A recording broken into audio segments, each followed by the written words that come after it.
Hello all. Assalamualaikum warahmatullahi wabarakatuh. Introduction, my name is Nail Mafiro from the Dawah Management Study Program, Class 1A. This assessment is to fulfill the English text study course, and here I will review a book entitled The Principles of Measurement from page 80 to 100. Di sini, saya akan membahas tentang organisasi dan industri ketika menghadapi tantangan eksternal. Organisasi dan industri kembali berada di persimpangan jalan ketika menghadapi tantangan eksternal yang baru dan menantang tuntunan lingkungan. Perubahan luar biasa seperti Amazon dalam kasus pembuka Apple, Netflix, dan Google memberikan contoh model bisnis yang berkembang yang menggabungkan inovasi strategis dan teknologi kecakapan dan ketangkasan budaya organisasi yang tidak hanya memenuhi tuntunan lingkungan eksternal, tetapi juga bentuk mereka. Namun, banyak bisnis dengan model bisnis tradisional yang gagal atau tidak berhasil secara strategis, secara operasional, dan organisasi dengan tidak menyadari atau beradaptasi terhadap perubahan lingkungan eksternal, seperti perusahaan yang pernah sukses namun tidak mengantisipasi dan kemudian beradaptasi terhadap perubahan tersebut, termasuk Blockbuster, Toys R Us, Borders, Sun Microsystems, Motorola, Digital Equipment Corporation, Polaroid, dan Kodak. Masih banyak lagi. Ini hanya sedikit contoh tren dan kekuatan lingkungan eksternal kontemporer yang menjadi tantangan saat ini, kelangsungan hidup dan efektivitas organisasi yang meliputi yang pertama, teknologi digital dan kecerdasan buatan AI. Perluasan AI membantu mensurvei saat ini menunjukkan bahwa 59% organisasi mengumpulkan informasi untuk mengembangkan strategi AI, sementara organisasi lainnya mulai melakukan uji coba atau mengadopsi solusi AI untuk bersaing lebih cepat dan dengan biaya lebih rendah. Namun, ada juga resiko yang menyertai perusahaan yang menerapkan teknologi digital dan online baru tanpa langkah-langkah keamanan yang memadai. Misalnya, beberapa teknologi online terbaru dapat membantu sistem operasional terkena serangan cyber dan manipulasi skala besar. Hacking kini menjadi profesi ilegal dan berkelanjutan bagi mereka yang mampu melumpuhkan organisasi dalam mengakses data mereka, kecuali mereka yang membayar uang tebusan. Meskipun peretasan dari pemilihan Presiden AS antara Donald Trump dan Hillary Clinton menunjukkan bahwa peretas antara Donald Trump dan Hillary Clinton menunjukkan bahwa peretas internasional memengaruhi aktivitas online AI proses pemilu. Namun, masa depan sebagai besar bisnis masih menggunakan beberapa jenis teknologi digital dan AI. Yang kedua yaitu munculnya teknologi blockchain yang mengganggu praktik industri baru. Blockchain bukanlah sebuah teknologi tunggal. Ini adalah sebuah arsitektur yang kemungkinan pengguna yang berbeda untuk melakukan transaksi dan kemudian menciptakan catatan transaksi tersebut yang tidak dapat diubah. Ini adalah buku besar elektronik publik yang mirip dengan database relasional yang dapat dibagikan secara terbuka di antara pengguna yang berbeda dan yang menciptakan catatan transaksi mereka yang tidak dapat diubah. Nah, masing-masing diberi stempel waktu dan ditautkan ke transaksi sebelumnya. Penemuan teknologi ini adalah terus memengaruhi hampir setiap proses bisnis, mulai dari pengadaan hingga manajemen hukum. Industri perbankan sudah menggunakannya. Hal ini juga meningkatkan teknologi di Indonesia. Yang ketiga yaitu kecepatan, keamanan, dan keakuratan transaksi model bisnis. Yang ketiga yaitu kecepatan, keamanan, dan keakuratan transaksi model bisnis, nilai tambah budaya, dan ekonomi berbagai yang menggunakan teknologi informasi untuk mendapatkan keunggulan kompetitif.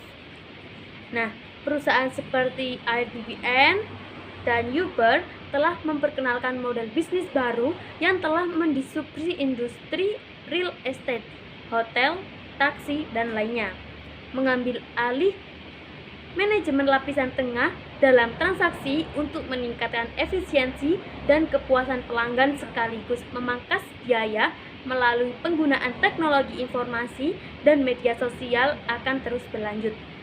Tren ini telah menimbulkan positif dan mengganggu bagi perusahaan. Banyak pelanggan yang mungkin mendapat manfaat dengan model bisnis yang ketinggalan zaman dan tidak efektif, telah gagal atau sulit untuk beradaptasi lagi. Yang keempat yaitu pergeseran dalam pembelajaran dan kredensial pembelajaran. Mengidentifikasi, merekrut, dan mempertahankan talenta sangat penting bagi organisasi. Krisis yang terus berkembang bagi generasi saat ini ialah talenta masa depan yang terus meningkatkan biaya kuliah di institusi pendidikan tinggi, utang mahasiswa, dan perubahan sifat pekerjaan. Dengan munculnya sumber daya online, ketidakmampuan calon mahasiswa untuk membayar menciptakan krisis sekaligus peluang bagi institusi pendidikan tinggi tradisional. Meskipun gelar sarjana tetap menjadi persyaratan bagi banyak perusahaan yang membutuhkan talenta tinggi. Sumber daya online seperti Khan Academic, Udacity, dan Coursera mendapatkan pengakuan dan legitimasi dalam memberikan peluang bagi siswa yang memiliki keterbatasan finansial untuk mendapatkan pekerjaan tingkat pemula. Meskipun banyak pembelajar dan profesional keterampilan tinggi, saat ini mungkin tidak termasuk dalam tren ini. Perusahaan yang berupaya membayar upah lebih rendah sambil menawarkan kondisi kerja yang fleksibel telah menarik minat pelajar. Sekali lagi, bagaimana pendidikan tinggi swasta nirlaba dan bahkan pendidikan nirlaba lembaga-lembaga yang beradaptasi, berinovasi, dan mengelola lingkungan eksternalnya masih belum terlihat. Tanggung jawab sosial perusahaan dan berkelanjutan korupsi, kebohongan, dan penipuan telah ada dan terus menjadi bagian dari pemerintahan, perusahaan publik, dan swasta. Namun, kesadaran masyarakat melalui media sosial dan online telah menyadarkan konsumen dan perusahaan akan bahaya dan kerugian yang akan terjadi akibat aktivitas ilegal dan tidak etis yang dilakukan oleh perusahaan besar tertentu, dan permasalahan lingkungan eksternal yang sebagian disebabkan oleh manusia seperti polusi dan perubahan iklim. Hal di atas menekankan perusahaan untuk bertanggung jawab atas biaya yang terkait dengan permasalahan ini. Contoh kecil dari kekuatan eksternal yang kuat ini menggambarkan tekanan yang terus-menerus dihadapi perusahaan untuk berinovasi dan industri mereka.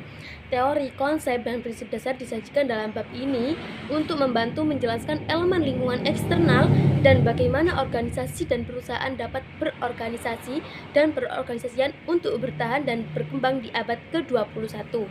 Selanjutnya yaitu lingkungan eksternal organisasi. Yang pertama ada mendefinisikan lingkungan eksternal organisasi. Nah, untuk hal ini, untuk mencapai keberhasilan dan perkembangan yang baik, organisasi harus beradaptasi, mengeksploitas, dan menyesuaikan diri dengan kekuatan di lingkungan eksternalnya. Organisasi adalah sekelompok orang yang sengaja dibentuk bersama untuk mencapai suatu tujuan melalui tujuan dan rencana yang terstruktur dan terkoordinasi. Dengan demikian, organisasi beroperasi di lingkungan eksternal yang berbeda dan diorganisir serta terstruktur secara internal untuk memenuhi tuntunan dan peluang eksternal dan internal.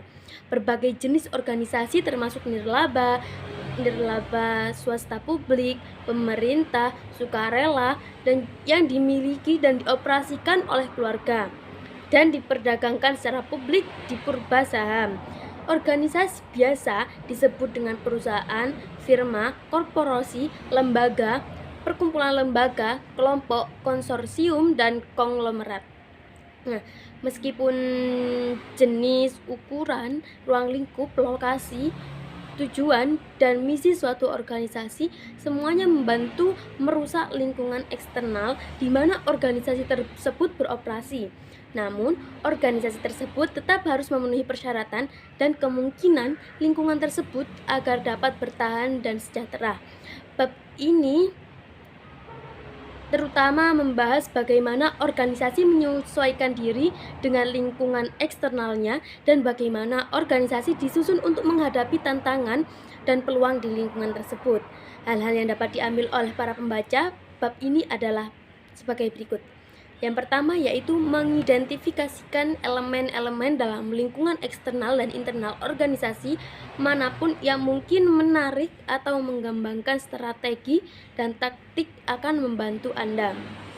Yang pertama yaitu mampu mengidentifikasi elemen-elemen dalam lingkungan eksternal dan internal organisasi manapun yang mungkin menarik atau mengaruhi Anda sebagai karyawan, pemegang saham, anggota keluarga, atau pengamat. Yang kedua yaitu dapat wawasan tentang cara mengembangkan strategi dan taktik yang akan membantu Anda menavigasi cara untuk mengatasi atau mencoba mendominasi untuk menarik elemen di lingkungan. Selanjutnya ialah globalisasi. Globalisasi adalah kombinasi kekuatan eksternal yang membentuk lingkungan organisasi. Didefinisikan sebagai perkembangan ekonomi global yang terintegrasi dan ditandai dengan perdagangan bebas, arus modal, komunikasi, dan pasar tenaga kerja luar negeri yang lebih murah. Proses globalisasi mendasari kekuatan-kekuatan dalam lingkungan perekonomian internasional secara umum. Dimensi ini terus menghadirkan peluang dan tekanan bagi perusahaan yang beroperasi secara lokal maupun global. Nah, globalisasi terus memengaruhi industri dan perusahaan dengan cara yang menguntungkan sebagian pihak yang tidak menguntungkan pihak lain. Amazon misalnya sedang berkembang pesat. Perusahaan ini menjual produk kelas bawah melalui mereknya Amazon Basic. Perusahaan ini juga memiliki situs web retail individual untuk Amerika Serikat, Inggris, dan Irlandia.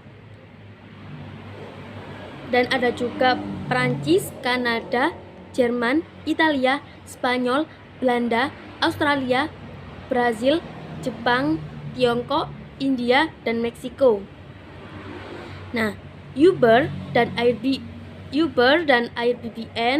mewakili beberapa perusahaan ekonomi berbagi besar dan beroperasi secara internasional dan hingga saat ini masih sejahtera dalam perekonomian global yang baru namun terfragmentasi.